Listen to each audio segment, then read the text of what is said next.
નમસ્કાર. Word of science એટલે કે વિજ્ઞાન વિશ્વમાં હું ચંદન રાઠોડ આપનું હાર્દિક સ્વાગત કરું છું. મિત્રો, આજે આપણે વિજ્ઞાન અને ટેકનોલોજી ધોરણ 7 પ્રકરણ 8 પાચનતંત્ર, શ્વસનતંત્ર અને રુધિરાભિસરણ તંત્ર વિશે થોડી માહિતી મેળવીશું. સૌપ્રથમ જોઈએ પાચનતંત્ર. તો મિત્રો, પાચન ક્રિયાની સૌપ્રથમ વાત કરીશું. ખોરાકના જટિલ ઘટકોનું સરળ ઘટકોમાં રૂપાંતર થવાની ક્રિયાને પાચન ક્રિયા કહે છે. પાચન અંગોની વાત કરીએ તો ખોરાકના પાચનમાં ભાગ લેતા અંગોને પાચન અંગો કહેવામાં આવે છે, જેમાં મોં, અન્નનળી, જઠર, નાનું આંતરડું, મોટું આંતરડું, મળાશય અને મળદ્વાર. આ ઉપરાંત સહાયક પાચન અંગોની વાત કરીએ તો તેમાં યકૃત અને સ્વાદુપિંડનો સમાવેશ થાય છે. મિત્રો, આગળ વાત કરીએ પાચન તંત્ર એટલે શું. તો પાચન ક્રિયામાં ભાગ લેતા પાચન અંગો અને સહાયક પાચન અંગો ભેગા મળી અને જે તંત્રની રચના કરે છે તેને પાચન તંત્ર કહેવામાં આવે છે.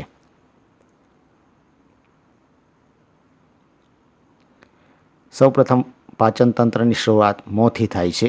ખોરાક ચાવીને કોળીઓ બનાવે છે અને ખોરાકમાંના સ્ટાર્ચનું પાચન કરે છે. આપ અહીં ચિત્રમાં જોઈ રહ્યા છો તે મુજબ આપણા પાચનની શરૂઆત મોંથી થાય છે. ત્યારબાદ ખોરાકનો કોળીઓ આગળ અન્નનળીમાં થઈ અને જઠરમાં પહોંચે છે. ખોરાકને વલોવે છે અને અર્ધપ્રવાહી બનાવે છે અને ખોરાકમાંના પ્રોટીનનું અંશતઃ પાચન કરે છે. આપ અહીં ચિત્રમાં જઠર જોઈ રહ્યા છો, જેમાં જઠર રસ ઉત્પન્ન થતો હોય છે અને ખોરાકને તે વલોવે છે. ત્યાર પછી ખોરાક નાના આંતરડામાં પહોંચે છે, જ્યાં કાર્બોદિત, ચરબી અને પ્રોટીનનું પાચન થાય છે અને પચેલા પોષક તત્વોનું શોષણ થાય છે, જે રુધિરમાં ભળે છે. આપ અહીં નાના આંતરડાની આકૃતિ જોઈ રહ્યા છો, તેનું ચિત્ર જોઈ રહ્યા છો. હવે આ ખોરાક ધીમે ધીમે આગળ વધી અને મોટા આંતરડામાં જાય છે, ત્યાં વધારાના પાણીનું શોષણ થાય છે. આપ અહીં ચિત્રમાં મોટું આંતરડું જોઈ રહ્યા છો. ત્યારબાદ ખોરાક આગળ મળાશયમાં જાય છે, જ્યાં બાકી રહેલ અપાચિત પદાર્થનો સંગ્રહ થાય છે. આપ અહીં મળાશયનું ચિત્ર જોઈ રહ્યા છો. હવે બિનજરૂરી કચરા સ્વરૂપનો જે કચરા જેવો ખોરાક વધેલો હોય, અપાચિત પદાર્થ જે હોય તે મળ સ્વરૂપે ઉત્સર્જન પામે છે અને મળદ્વારમાંથી શરીરમાંથી બહાર નીકળે છે. અહીં આપ મળદ્વારનું ચિત્ર જોઈ રહ્યા છો. મિત્રો, આગળ વાત કરીએ સહાયક પાચન અંગોમાં યકૃત. તો તે પિત્તરસ ઉત્પન્ન કરે છે. આપ અહીં યકૃતનું ચિત્ર જોઈ રહ્યા છો. આ ઉપરાંત સહાયક પાચન અંગની અંદર સ્વાદુપિંડનો પણ સમાવેશ થાય છે, જેમાં સ્વાદુપિંડ રસ ઉત્પન્ન થાય છે. આપ અહીં સ્વાદુપિંડનું ચિત્ર જોઈ રહ્યા છો. મિત્રો, હવે આગળ વાત કરીએ શ્વસન તંત્ર.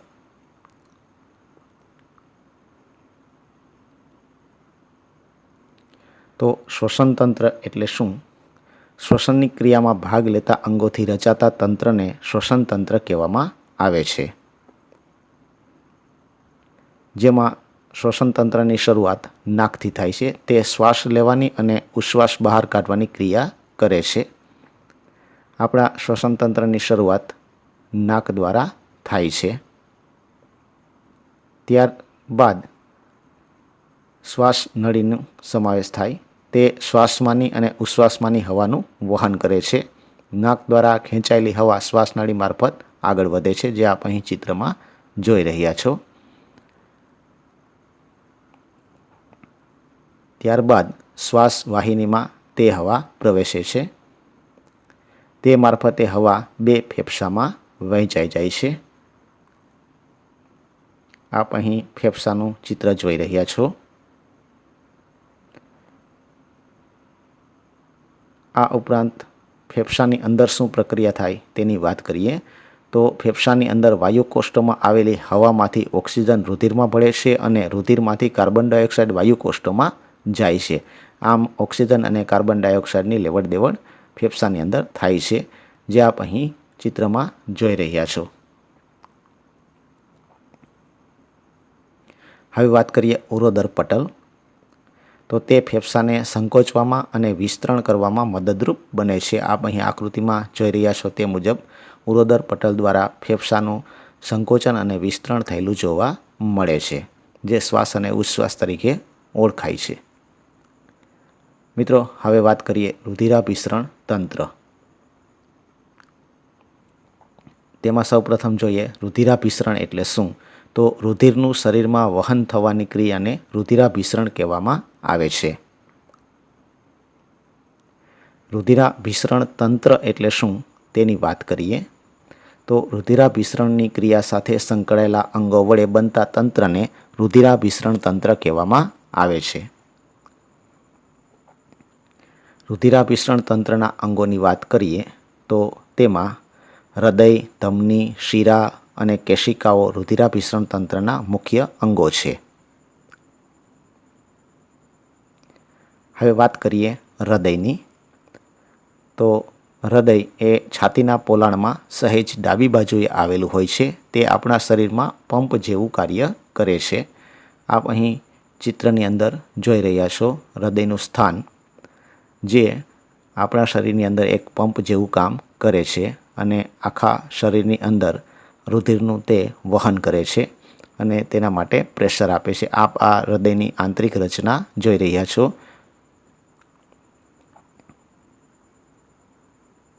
હવે આગળ વાત કરીએ રુધિરવાહિની 3 પ્રકારની હોય છે.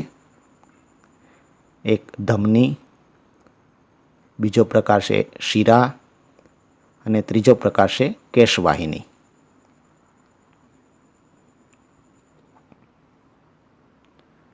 મિત્રો, ધમની વિશે વાત કરીએ તો તે હૃદયમાંથી શરીરના વિવિધ અંગો તરફ લોહીને લઈ જાય છે. તેમાં ઓક્સિજનયુક્ત રુધિર વહેતું હોય છે. તે ચળકતી લાલ રંગની દેખાય છે અને તેમાં વાલ્વ હોતા નથી. આપ અહીં ધમનીનું ચિત્ર જોઈ રહ્યા છો, જે ઓક્સિજનયુક્ત રુધિરનું વહન કરતી હોય છે. હવે વાત કરીએ આપણે શિરાની.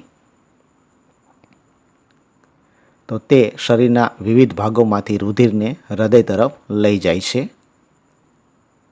તેમાં કાર્બન ડાયોક્સાઇડ યુક્ત રુધિર વહેતું હોય છે.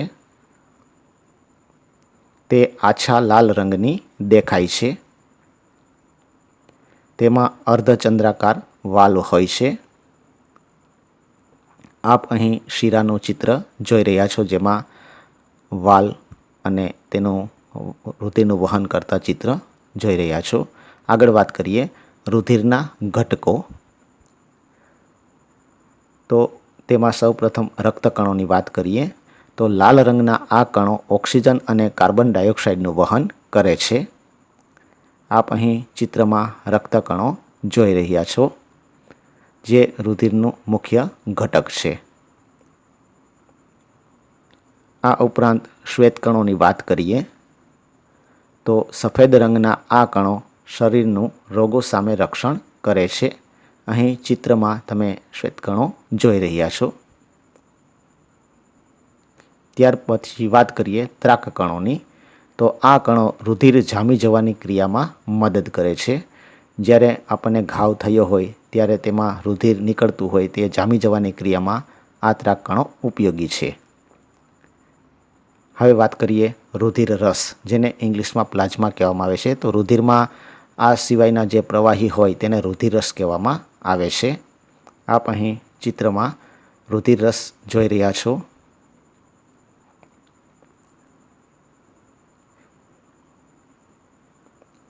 મિત્રો, આવા અન્ય વિડીયો જોવા માટે અમારી વેબસાઇટની મુલાકાત અવશ્ય લેશો. આભાર મિત્રો.